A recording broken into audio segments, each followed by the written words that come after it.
Junior college, IIT, JEE, NEET academy, seat guarantee programme.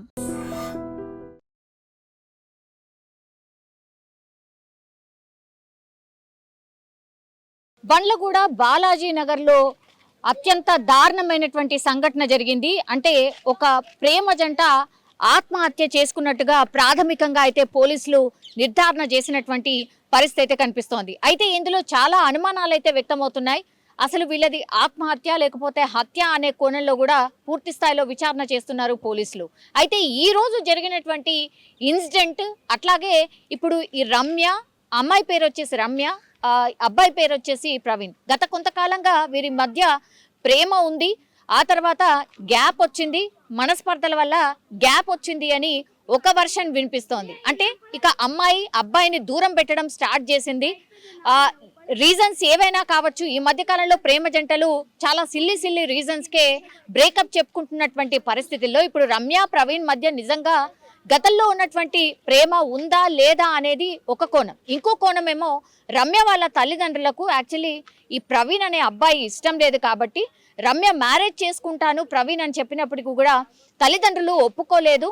కాబట్టి తల్లిదండ్రులు ఒప్పుకోరు, ఇక మన పెళ్లి కాదు అన్నటువంటి నేపథ్యంలోనే వీళ్ళు ఆత్మహత్య చేసుకున్నారు అనేది ఇంకో వర్షన్ అయితే వినిపిస్తోంది.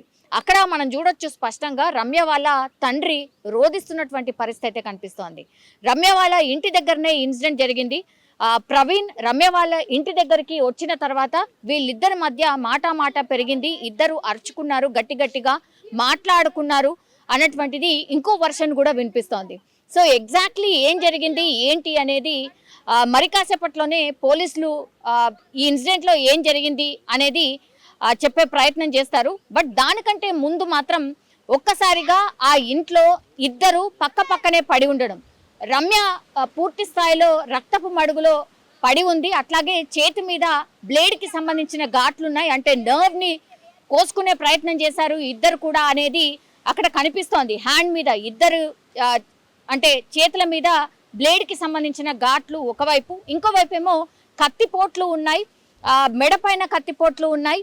ఆమెను పొడిచిన తర్వాత ప్రవీణ్ ఆమెను పొడిచిన తర్వాత ఆ తర్వాత తానే పొడుచుకొని ఆత్మహత్య చేసుకునే ప్రయత్నం చేశాడు అనేది ఇంకో వర్షన్ వినిపిస్తోంది. నిజంగానే వీళ్ళిద్దరి మధ్య మనస్పర్ధలు ఏర్పడిన తర్వాత రమ్యకు ఇష్టం లేకుండానే బలవంతంగా ఆమెను పెళ్లి చేసుకోవడమో లేకపోతే మాట్లాడించే ప్రయత్నమో బెదిరించే ప్రయత్నం చేయడానికే ప్రవీణ్ వాళ్ళ ఇంటికి వచ్చాడా, లేదంటే వాళ్ళిద్దరికీ ఇష్టం ఉంది, రమ్య వాళ్ళ పేరెంట్స్కి ఈ ప్రవీణ్ అనే వ్యక్తితోని మ్యారేజ్ ఇష్టం లేదు కాబట్టి ఇంకా చచ్చిపోవడమే బెటర్, ఇంకా మనని ఎవరు అర్థం చేసుకోరు అన్న డిసిషన్కి వచ్చిన తర్వాత ఇద్దరు ఆత్మహత్య చేసుకున్నారా అనేది ఇది తేలాల్సిన అవసరం అయితే కనిపిస్తోంది. కానీ ఈ మధ్య కాలంలో చాలా ఇన్సిడెంట్స్ ఇట్లాంటివే జరుగుతున్నాయి.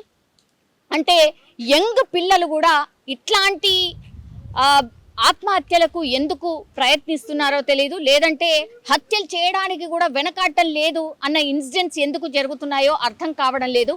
చాలా క్షణికావేశంలోనే డిసిషన్స్ తీసేసుకుంటున్నారు, ఇంకా లైఫే లేదు, లైఫ్ ఇంతే, ఇంకా ఎండ్ చేసుకోవడమే బెటర్, ఇట్లాంటి థాట్స్తోనే వెళ్ళిపోతున్నారు. సో టీనేజ్ వాళ్ళ మానసిక పరిస్థితి నిజంగానే చాలా ఆందోళనకరంగా ఉంది అని చాలా మంది ఎక్స్పర్ట్స్ కూడా చెప్తున్నటువంటి పరిస్థితి. కానీ వరుసగా ఇట్లాంటి ఇన్సిడెంట్లు జరగడం, అట్లాగే క్రైమ్కి సంబంధించిన వార్తలు పెద్ద ఎత్తున బయటికి వస్తూ ఉన్నాయి, పెద్ద ఎత్తున ఈ మధ్య కాలంలో జరుగుతున్నాయి. కాబట్టి ఇవి నిజంగానే ఆందోళన కలిగిస్తున్నటువంటి విషయం.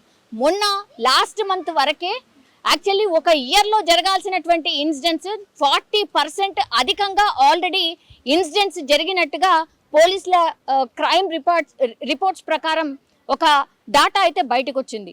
మళ్ళా ఇప్పుడు ఈ ఇన్సిడెంట్. సో ఈ ఇన్సిడెంట్ ఆగట్లేదు, రోజుకి ఇట్లాంటి ఇన్సిడెంట్స్ పెద్ద ఎత్తున జరుగుతున్నాయి. మరి ఏం జరుగుతుందో ఏంటో అర్థం కావట్లేదు అనేది కూడా ఇంకో వర్షన్ వినిపిస్తోంది. కానీ ఈ ప్రేమ జంట యాక్చువల్లీ వీళ్ళిద్దరు కూడా ప్రేమించుకున్నారు. బట్ వీళ్ళిద్దరి మధ్య మనస్పర్ధల వల్ల ఇదా జరిగిందా, లేదంటే రమ్య వాళ్ళ పేరెంట్స్ ఒప్పుకోరన్న దాంతోని వీళ్ళు ఆత్మహత్య చేసుకున్నారా, ఈ విషయాలు అయితే పోలీసుల విచారణలో తేలే అవకాశం అయితే కనిపిస్తోంది. యాక్చువల్లీ రమ్య అయితే చనిపోయింది, స్పాట్లోనే చనిపోయింది. బట్ కొన ఊపిరితో అత్యంత విషమంగా ఉన్నటువంటి పరిస్థితుల్లో ప్రవీణ్ ఉన్నట్టు చెప్తున్నారు. ప్రవీణ్ దగ్గరలో ఉన్నటువంటి హాస్పిటల్కి తరలించే ప్రయత్నం చేస్తున్నట్టుగా చెప్తున్నారు. కానీ ఆయన చాలా అత్యంత విషమంగా ఆయన పరిస్థితి కూడా ఉన్నట్టుగా ఇప్పటికైతే మనకున్నటువంటి సమాచారం.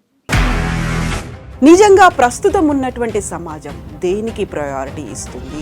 ఆర్థిక సంబంధాల చుట్టూ మాత్రమే తిరుగుతోంది. మళ్ళీ ఎన్నికలంగానే చాలా విరక్తి కలుగుతున్నాం. మంచి అనిపిస్తుంది కదా, లేడీస్ కూడా ఛాలెంజింగ్ జాబ్స్ చేసినప్పుడు చాలా బాగుంటది. ట్రాఫిక్ అసిస్టెంట్స్ గా నియమించిన ట్రాన్స్జెండర్స్ అందరితో సాల్యూట్ చేయించుకుంటున్నారు. ఫుడ్ డెలివరీ ఇవ్వటానికి వెళ్ళినటువంటి డెలివరీ బాయ్ అనిల్ పై కళ్ళ ముందు